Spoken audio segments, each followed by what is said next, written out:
말씀을 가지고 거룩한 제사장이 될지니라, 이 말씀의 의미를 우리가 함께 살피는 시간이 되었으면 합니다. 2주 전이죠. 우리가 4절과 5절의 말씀을 가지고 산돌이신 예수께 나아가라, 그때 너희도 산돌과 같이 거룩한 성전으로 세워지게 될 것이다. 이 말씀이 갖는 의미를 우리가 함께 살폈습니다. 산돌 되시는 예수께 나아가라는 것은 열심히 교회 나가라, 열심히 충성하고 열심히 봉사해라, 말씀을 읽고 또 읽어라, 이 의미에 그치지 않는다는 것입니다. 보라는 거죠. 예수 그리스도께서 성전의 모퉁이 돌 되시기 위해 어떠한 삶을 우리 앞에 보여주셨는지 예수 앞에 가서 보라는 것입니다. 왜냐하면 하나님께서 저와 여러분을 향해 가진 목적이 있는데, 성전 돌이 되게 하시는 목적이 저와 여러분에게 있는 거예요. 여러분, 우리가 성전을 짓는 데 필요한 돌이 될 만한 인생들입니까? 어찌어찌 하다 보니 성전의 한 구석에서 성전을 세워가는 그 일에 일할 수 있는 목사가 된 것입니다. 제가 그럴 만한 인격과 실력과 그런 믿음의 깊은 내용을 가지고 있는 인생입니까? 하나님 그거 보시고 성전 돌로 너는 충분해, 그렇게 해서 하나님이 세우신 것입니까? 그렇지 않은 거죠. 어찌어찌 하다 보니 장로의 직분도 받았고 권사의 직분도 받았습니다. 하나님의 영광스러운 교회를 지어가는 그 일에 한 자리를 하나님이 우리에게 맡기셔서 거룩한 일을 할 수 있는 그런 인생의 자리를 하나님 우리 앞에 두신 것입니다. 그런데 우리의 자격 때문입니까? 우리가 성전 돌이 될 만한 그런 인격을 가지고 있어서 그래서 너는 여기에 두면 좋겠고 너는 요 자리에 두면 좋겠고, 그렇게 해서 하나님이 우리를 성전 돌로 삼아 성전을 지어 가십니까? 여러분, 결코 그렇지 않습니다. 우리는 성전을 짓는 데 필요한 그런 좋은 돌과 같은 그런 인생들이 아니죠. 한없이 부족하고 그저 하나님 앞에 그분의 은혜를 걷어내면 죄의 덩어리와 같은 그런 아무짝에도 쓸모없는 돌 덩어리와 같은 것이 여러분 우리의 인생입니다. 그런데 그런 우리를 다듬으시는 거예요. 성전의 돌로 만들어 놓으시려고. 그런 모난 인격을 가진 저와 여러분을 하나님께서 조금씩 깨뜨리시는 거예요. 원치 않는 고난의 자리를 통해서. 그래서 성전의 모퉁이 돌이 되시는 예수 그리스도 옆에 그분과 맞닿아 조금도 빈틈없이 건물을 지어가는 그런 인생으로 주님이 저와 여러분을 택하시고 저와 여러분을 위해 일하시고 저와 여러분을 위해 모든 것을 내어주신 결과 아무런 자격 없는 우리의 인생이 성전 짓는 데 필요한 돌이 된 거죠. 그 돌이 되기 위하여 예수께 나아가라. 그분이 어떻게 돌 덩어리 같은 너희를 잘 다듬어, 어떤 방법으로, 어떤 은혜로, 어떤 수고로, 어떤 헌신으로 너희를 성전 돌이라고 하는 영광스러운 이 인생으로 만들어 놓고 바꾸어 놓으셨는지, 예수가 너희를 위해 하신 그 일을 그분께 나아가 보라는 거예요. 하나님이시잖아요. 그런데 동등됨을 취하지 않으시는 거예요. 사람의 모양으로 종의 형체를 입고 오시는 거예요. 다 버리시는 거죠. 우리를 쓸모있는 돌로 만드시려고 죽기까지 복종하시는 거죠. 그분의 헌신, 그 십자가가 무엇인지를 우리로 하여금 보게 하시고 깨닫게 하시고 그 감격과 은혜 아래 설복하셔서, 그래서 우리로 하여금 이 못난 인생으로 하여금 하나님의 거룩한 성전을 짓는 데 필요한 돌로 주가 당신의 모든 것을 버려 만들어 놓으신 거예요. 그분께 나아가 이거 보라는 거예요. 이거. 그리고 성전의 돌이 되기 위해 이제 너희가 해야 할 일이 그분 안에서 무엇인지를 확인하고 그분이 보여주신 대로, 가르쳐 주신 대로 항복하고 순종하여 성전을 짓는데 꼭 필요한 그런 돌로 다듬어져 가라. 무슨 이야기죠? 좋은 성도가 되어 가라. 하나님 이렇게 우리에게 말씀해 주고 계시는 것입니다. 이것이 우리가 지난 주일 함께 살펴보았던 내용입니다. 오늘은 같은 맥락에서 거룩한 제사장이 될지니라. 이 말씀의 의미를 우리가 함께 살펴보기를 원합니다. 먼저 6절에서 8절의 말씀을 다시 한번 보겠습니다. 6절에서 8절. 우리 같이 한번 보겠습니다. 성경에 기록되었으되 보라 내가 택한 보배로운 모퉁이 돌을 시온에 두노니 그를 믿는 자는 부끄러움을 당하지 아니하리라 하였으니 그러므로 믿는 너희에게는 보배이나 믿지 아니하는 자에게는 건축자들이 버린 그 돌이 모퉁이의 머릿돌이 되고 또한 부딪히는 돌과 걸려 넘어지게 하는 바위가 되었다 하였느니라. 그들이 말씀을 순종하지 아니함으로 넘어지나니. 아멘. 여러분, 예수님은 우리에게 보배가 되십니다. 그죠? 예수님은 우리에게 그 무엇과도 바꿀 수 없는 참되고 가치 있는 보배가 되시는 분이십니다. 그런데 믿지 않는 자들에게 예수는 어떤 분인가? 그 인생을 걸려 넘어지게 하는 바위와 같고 이 돌뿌리와도 같은 분이 예수라는 거예요. 우리는 그분이 한없이 영광스러운 보배가 되시는데 예수를 믿지 않는 자들에게는 한없이 이들의 인생을 가로막는 넘어지게 하는 걸림돌이요 바위요 돌뿌리에 쓸모없는 돌처럼 여겨지고 있다는 것입니다. 그런데 기억해야 할 것이 있어요. 예수를 믿고 교회 안에 들어와 있어도 바뀌지 않는 세상의 가치를 붙들고 사는 자들에게도 예수는 걸려 넘어지는 돌이 될 수 있고 부딪히는 바위가 될 수 있다는 것입니다. 분명한 것은 예수는 우리의 보배십니다. 예수를 믿지 않는 자들에게 예수 그리스도는 거치는 돌이 되는 것입니다. 그러나 교회 안에 있어도 예수를 믿어도 여전히 세상의 가치 속에 묶여 살아가는 자들에게 예수는 우리를 실족해 하여 넘어지게 하는 그런 분이 될 수도 있다는 것입니다. 우리를 위해 오셨는데 그분 때문에 우리가 넘어질 수도 있다는 것입니다. 많은 사람들이 교회를 왔다 실망하여 돌아가는 이유도 여러분 여기에 있습니다. 예수가 누구신지를 모르는 것입니다.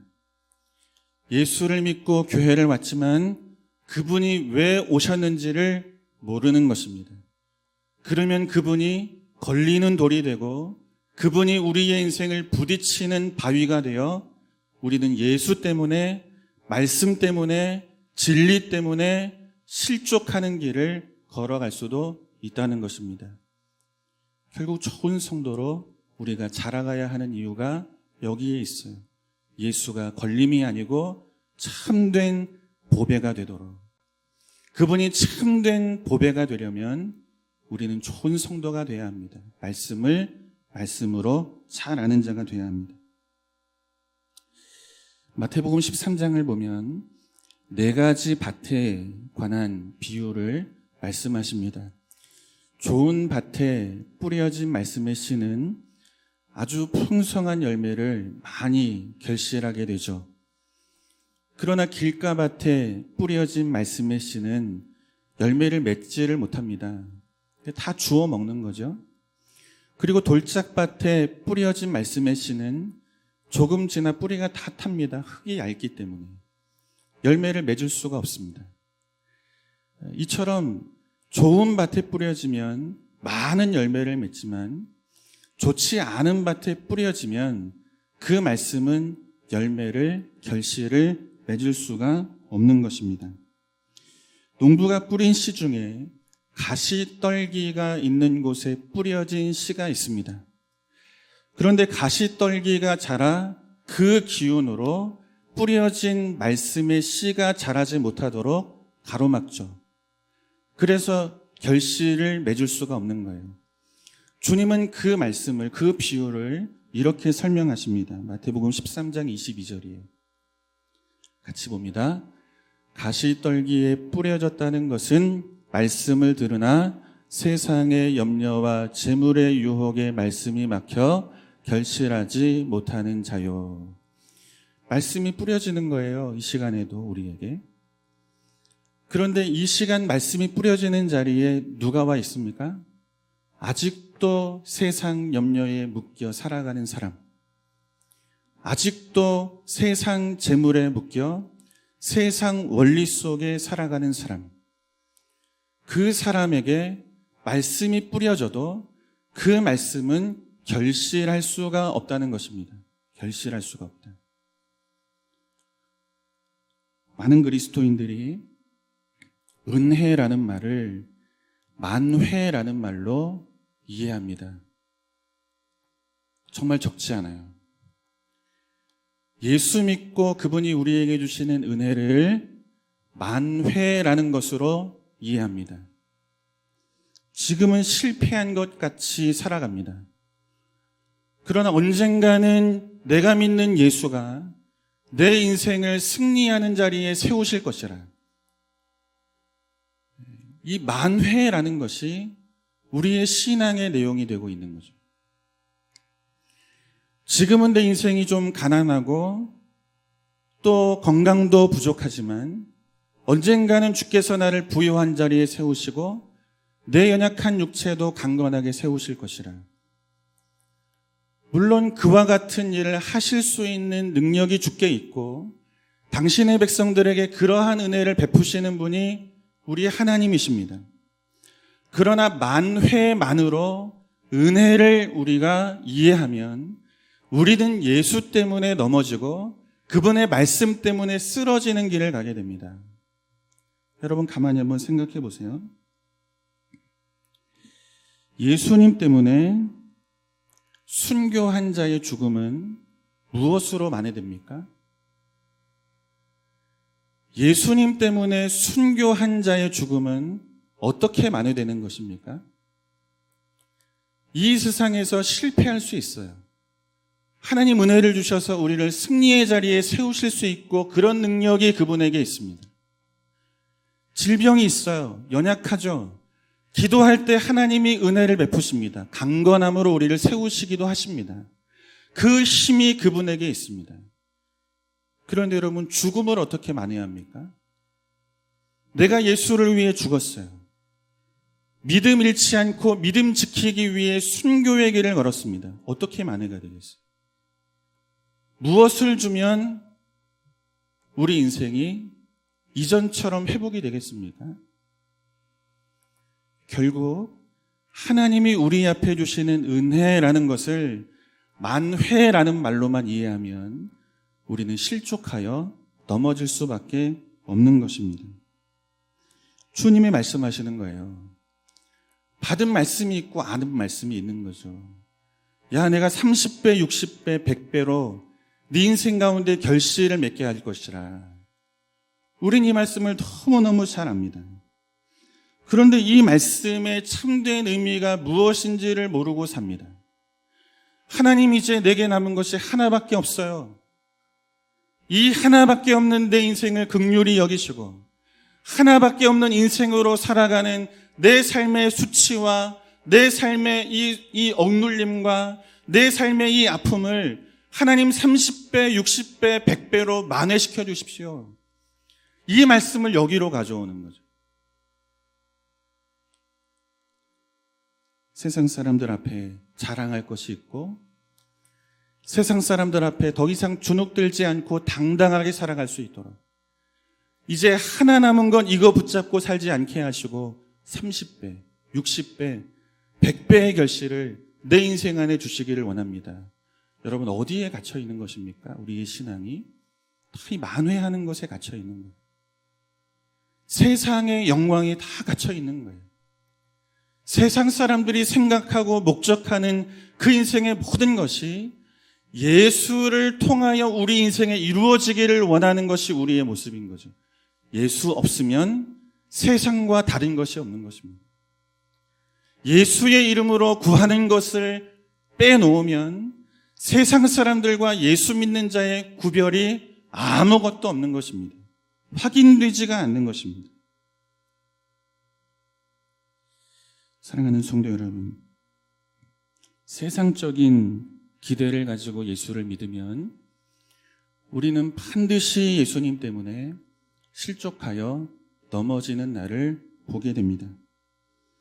재물에 대한 유혹이, 세상 영광에 대한 유혹이, 내 안에 있는 세상의 원리가 우리 안에 뿌려진 말씀의 씨, 그 씨가 자라지 못하도록 가로막아서 열매 없는 길을 걷게 합니다. 주가 우리에게 무엇을 주시고 우리 인생 가운데 주시는 은혜가 무엇인지를 바르게 아는 그런 저와 여러분들이 될 수 있기를 주님의 이름으로 축원합니다. 확인해 보겠습니다. 요한복음 6장 26절에서 31절이에요. 한 절씩 한번 읽겠습니다. 예수께서 대답하여 이르시되 내가 진실로 진실로 너희에게 이르노니 너희가 나를 찾는 것은 표적을 본 까닭이 아니요 떡을 먹고 배부른 까닭이로다.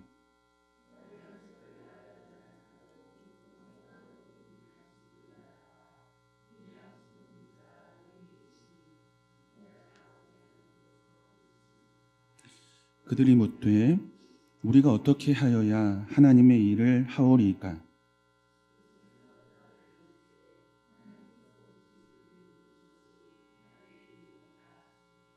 그들이 묻되 그러면 우리가 보고 당신을 믿도록 행하시는 표적이 무엇이니이까? 하시는 일이 무엇이니이까?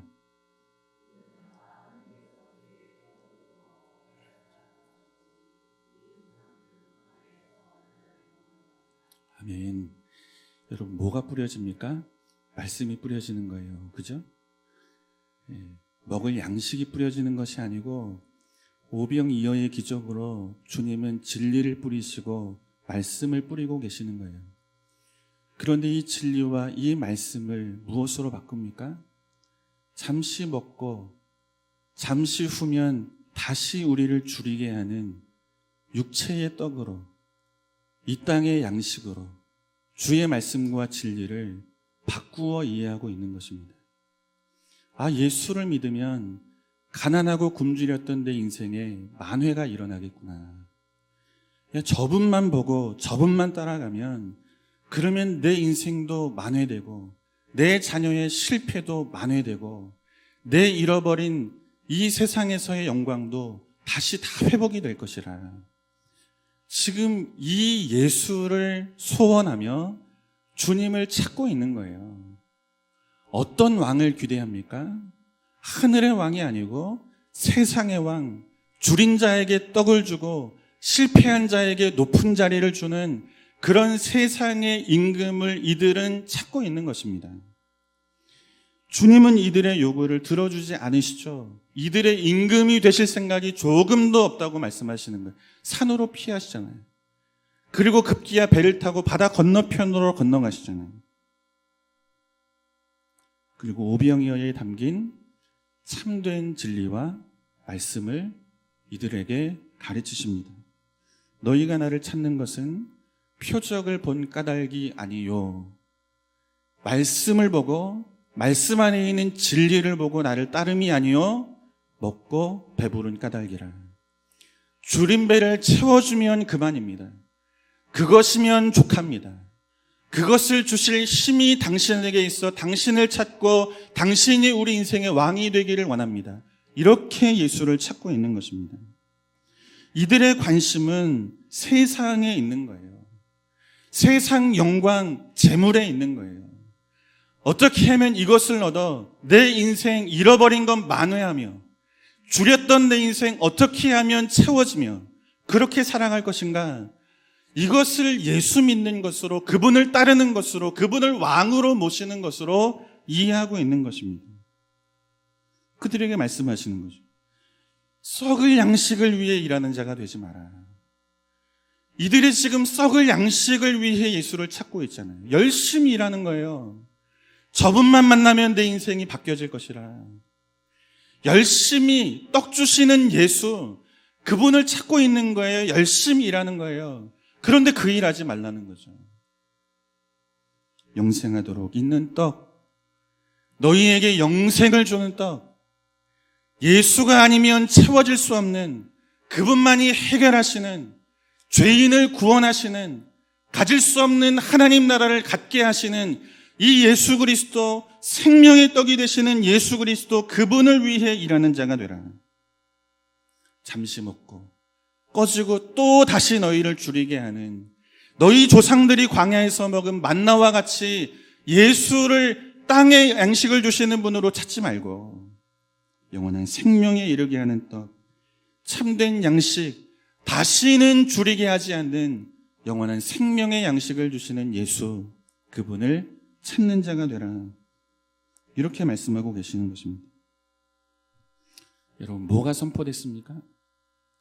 진리가 선포됐죠. 그죠? 예수님이 말씀을 선포하신 거예요. 너희가 누구인지를 가르쳐 주시면서 너희 안에 있는 궁극적인 죄의 문제, 죄로 인한 심판의 문제, 이 자리에서 너희에게 참된 생명을 주시는 분은 예수 외에 없다는 것을 진리로 선포하시는 거예요. 말씀이 뿌려지는 거예요, 이들에게. 그런데 그 말씀을 듣고 이들이 어떤 길을 갑니까? 넘어지는 길을 가요. 말씀을 들었는데, 말씀이신 예수를 봤는데 그분 때문에 실족하는 길을 가요. 놀랍죠? 교회를 다니는데 예수가 안 믿어져요. 수없이 주의 말씀을 듣는데 자꾸만 딴 생각이 나요. 이 말씀대로 살면 과연 내 인생 내가 원하는 대로 이루어질까? 그분이 내 하나님이 맞을까? 의심만 되는 거예요. 떠나는 거죠. 수많은 자들이 들어와 수많은 자들이 떠나는 것입니다. 목사의 책임이죠. 예수 믿으면 복 받습니다. 복을 주시죠. 그 복이 뭐냐는 거예요. 우리는 만회하는 것을 가르쳐 왔습니다. 그러나 예수 그리스도가 우리에게 주시는 것은 잃어버린 것을 얻게 하는 것으로, 내가 원하는 것을 채워주시는 것으로, 내 삶이 내가 원하는 방식대로 만회되는 것을 위해 예수가 죽지 않으셨다고요. 우리 인간이 가지고 있는 본질적인 문제의 죽음으로 끝나는 것이 아니라 죄의 짐으로 인하여 죽음 뒤에 오게 될, 이 마주하게 될 이 심판의 자리에서 벗어나게 하시려고 예수가 이 땅에 오셔서 우리에게 참된 양식이 되시는 이 일을 이루신 예수 그리스도가 누구신지를 모르고 교회만 오는 거예요. 그러니 원하는 것이 이루어지지 않으니 어디 갑니까? 다른 데 가는 거예요. 다른 데. 다녀본 곳은 교회밖에 없으니 예수의 은혜를 복으로, 만회로 설명하는 그런 교회를 또 찾아 나서는 거죠. 여러분 보세요. 똑같습니다. 요한복음 6장 66절이에요. 같이 볼게요. 그때부터 그의 제자 중에서 많은 사람이 떠나가고 다시 그와 함께, 그때가 언제입니까? 주님 앞에 말씀 들을 때예요. 진리가 선포되는 때예요. 예수가 누구신지, 하나님이 누구신지, 그분이 우리 앞에 무엇을 놓으셨는지 참으로 진리와 말씀이 선포되는 그때예요. 그때 뭐하고 있습니까? 떠나가는 거예요. 다시 예수와 안 다니리라 결단하는 자리가 됩니다. 그 자리가. 말씀이 주어졌는데 결단해요. 내가 다시는 이 말씀과 함께 살지 않겠노라. 진리가 주어졌는데 진리를 거절해요. 진리를 거절하기로 결단하는 자리예요. 이 자리가. 놀랍죠. 수많은 그리스도인들이 하나님이 우리 앞에 주시는 은혜를 만회로 이해하며 갑니다. 하나님 그렇게 은혜를 주시기도 합니다. 그러나 그것이 전부가 아닌 거예요. 만회되는 것만을 은혜로 여기면 죽음 앞에서, 예수를 위한 죽음 앞에서 우리는 길을 잃어버리게 되는 것입니다. 그분은 참된 양식이요 참된 음료라. 우리 영혼을 구원하시는 참된 생명이 그분 안에 있는 것입니다. 죽음도 이기는 부활의 은혜가 예수를 통하여 우리 인생 앞에 주어지는 줄로 믿습니다. 이것이 우리가 궁극적으로 가져야 하고 죽음 앞에서도 이겨낼 수 있는 능력의 은혜의 힘인 줄로 믿습니다. 베드로가 지금 이걸 가르치고 있는 거예요. 이걸 베드로가 너희는 예수를 통해 세상의 영광 얻는 길, 만회를 은혜로 이해하는 길, 이 길을 절대 가지 말고 거룩한 제사장이 되는 길, 이 길을 가는 자가 되라. 지금 베드로가 이것을 가르치고 있는 것입니다. 성도의 인생의 목적은 만회가 아니고 거룩이라. 이걸 가르치고 있는 거예요. 말씀한 곳을 찾아보겠습니다. 에베소서 1장 3절에서 6절입니다. 같이 한번 읽을까요? 찬송하리로다 하나님 곧 우리 주 예수 그리스도의 아버지께서 그리스도 안에서 하늘에 속한 모든 신령한 복을 우리에게 주시되 곧 창세 전에 그리스도 안에서 우리를 택하사 우리로 사랑 안에서 그 앞에 거룩하고 흠이 없게 하시려고 그 기쁘신 뜻대로 우리를 예정하사 예수 그리스도로 말미암아 자기의 아들들이 되게 하셨으니 이는 그가 사랑하시는 자 안에서 우리에게 거저 주시는 바 그의 은혜의 영광을 찬송하게 하려는 것이라. 아멘. 하나님이 우리에게 정한 목적은 거룩입니다. 하나님이 저와 여러분의 인생 앞에 정하신 목적은 거룩에 있는 줄로 믿습니다. 그런데 우리는 간절하게 기도하며 살죠. 이제 하나님 남은 것이 이거 하나밖에 없습니다. 이 남은 것 하나, 이거 하나 가지고 살아가는 내 인생이 얼마나 힘들고 어려운지 아시죠? 얼마나 사람들 앞에 무시당하고 얼마나 세상 앞에 힘없는 자로 그렇게 살아갈 수밖에 없는 내 인생 아시죠? 이거 하나 남아있는데 이 하나를 키워달라고 기도하는 거예요. 반드시 30배, 60배, 100배로 내 인생을 키워달라고, 뻥 튀겨달라고 그렇게 우리는 간절히 기도하는 것입니다. 더 이상 억울하게 살지 않도록, 더 이상 눌려서 내가 원하는 길을 가지 못하는 그런 어떤 상황들 속에서 내 인생이 버려진 것처럼 살지 않도록 하나님 내 삶에 주의 은혜로 30배, 60배, 100배의 결실을 통하여 이제는 하나 준 자가 아니라 100가지를 가진 자로 내 인생을 만회시켜 주십시오. 간절함으로 우리는 주님 앞에 기도하죠. 그리고 그렇게 이 말씀을 이해하니 이 말씀을 주신 하나님이 얼마나 귀한 분입니까? 하나밖에 가지지 못한 내 인생을 향해서 30배, 60배, 100배를 주신다는 말씀을 주시는 그 하나님이 내 인생을 나보다 더 잘 아시고 이해하시는 분이죠. 일하시는 모든 것은 나를 위함이죠. 그 하나님이 얼마나 귀합니까? 감격스럽죠. 이 말씀 앞에 버거운 은혜를 가지고 하나님 앞에 나가는 것이 우리의 인생인 것입니다. 그런데 주님 말씀하시는 거죠. 만회를 위하여 내가 너를 부르지 않았고 거룩을 위하여 내가 너를 불렀다는 것입니다.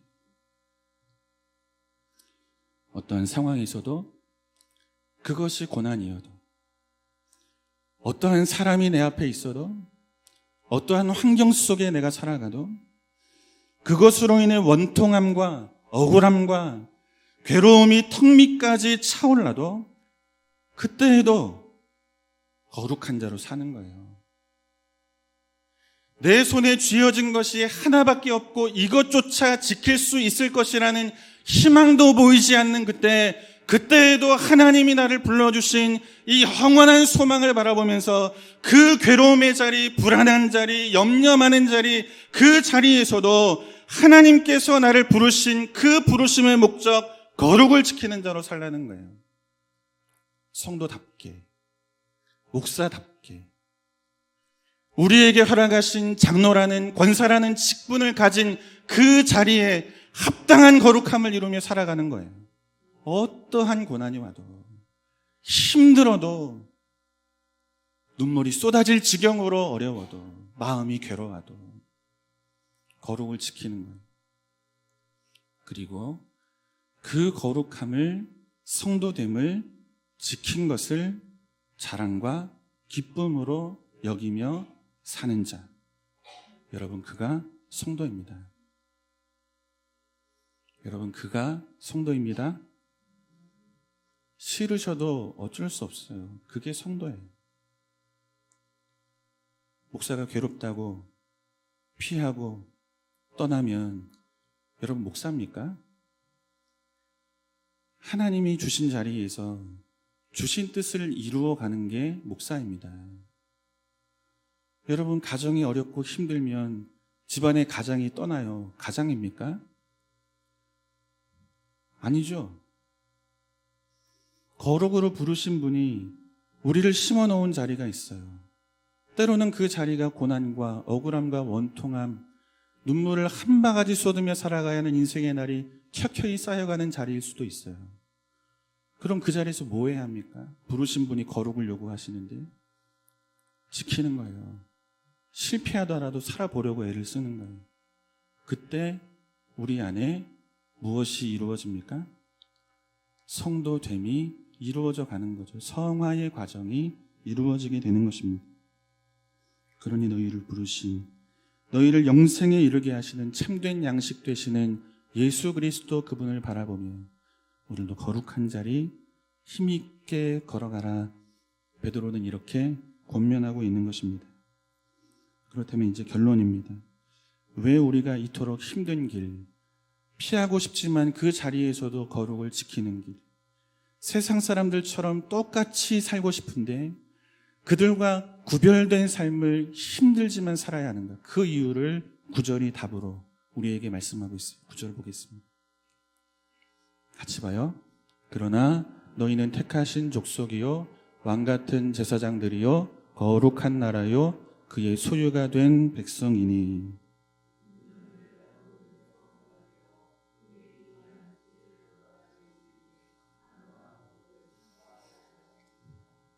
아멘. 사명 때문입니다. 사명 때문에. 맡기신 사명이 있기 때문에 그 자리를 우리는 지키는 것입니다. 지금 여러분, 이 말씀이 누구에게 전달되고 있는 말씀입니까? 흩어진 나그네처럼 살아가는 자들에게 전달되고 있는 메시지입니다. 이들의 인생에 남아있는 것이 뭡니까? 하나 남아있는 거죠. 다 잃어버렸잖아요. 로마의 박해로 인해서 흩어진 자로 사는 거예요.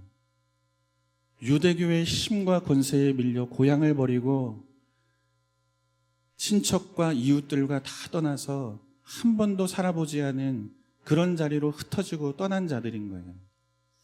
이들에게 간절한 기도가 있으면 뭐겠습니까? 이제 하나님 다 버렸습니다. 원치 않아도 다 버릴 수밖에 없는 상황 속에 내 인생이 놓여져 있습니다. 예수 믿더니 예수가 내 인생 가운데 베풀어 주신 은혜가 무엇이냐고 사람들은 제 인생의 가벼움을 바라보며 조롱합니다. 비난합니다. 하나님, 이런 내 인생을 언제까지 이렇게 두시렵니까? 기도하는 거죠. 내 남은이 하나가 30배, 60배, 100배가 되기를 원합니다. 힘이 없어 쫓겨났던 자리, 힘만 있으면 지킬 수 있었는데 그 힘 주셔서 잃어버린 내 삶의 자리를 만회시켜 주십시오. 얼마나 간절하겠어요, 이들에게. 다 두고 예수님 때문에 잃어버린 채 흩어진 나그네처럼 비참하게 살잖아요. 조롱은 조롱대로 당하는 거잖아요. 야, 예수 믿는데 사업이 왜 이렇게 되는 거야? 예수 믿는데 왜 자녀의 인생의 문이 이렇게 안 열리는 거야? 왜 건강을 잃어버리는 거야? 왜 삶은 이렇게 초라해지는 거야? 그렇게 많던 것은 다 잃어버리고 이제 겨우 하나, 그거 하나 가지고 살아가는 것이 예수 믿는 인생의 결과인가? 우리에게 묻는 거예요. 조롱하는 거죠. 비난하는 거죠. 이 일이 우리가 살아가는 삶의 현장에서 마주하는 일들인 거예요. 흩어진 나그네로 살아가는 자들이 이 삶을 지금 살아가고 있는 거죠. 야, 주를 따른 결과가 이거냐? 다 잃어버렸네. 흩어졌네. 손에 쥔 거는 그거밖에 없어. 저절로 나오는 기도죠. 주신 말씀이 있으니까. 주여 30배, 60배, 100배. 힘이 없어 쫓겨났던 자리 힘을 주셔서 찾게 하시고, 권세와 세력이 없어 밀려났던 자리, 그 자리를 다시 되찾을 수 있도록 주여 내게 힘을 주십시오. 만회할 수 있는 은혜를 주십시오. 이 기도가 날마다 이들이 하나님 앞에 부르짖는 기도의 내용 아니겠습니까? 가르치는 거예요. 주께서 은혜를 만회로 가르친 적이 없다는 거예요. 만일 주의 은혜를 만회하는 길로 알고 이 길을 간다면 예수가 너희를 실족해 하는 자가 될 것이라. 이거 가르치는 거예요. 우리의 소원은 다 여기에 있잖아요. 잃어버린 것 되찾는 거. 그런데 이것을 은혜로만 알면 우리는 실족해서 넘어질 수밖에 없는 거예요. 가르치는 거예요. 절실한 자들에게, 인생의 30배, 60배, 100배의 복이 필요한 자들에게 가르치는 거예요. 성경이 그와 같은 것을 가르친 일이 없다. 오래전 선지자들로부터 하나님이 우리 조상들에게 주신 말씀, 그 말씀을 찾아보고 찾아보니 하나님이 우리에게 주신 말씀 만회하는 은혜 아니라고 말씀하신다. 이거 가르치고 있는 거예요. 만회를 은혜와 믿음으로 알면 너희는 예수 때문에 넘어지고 실족하는 자가 된다는 거예요. 말씀이 무엇인지 모르기 때문이라. 그죠?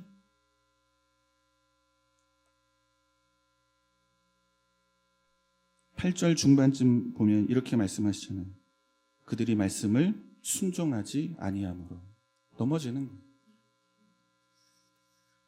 말씀이 무엇인지를 모르고 그 말씀 앞에 순종하는 길을 가지 않으면 넘어지는 거예요.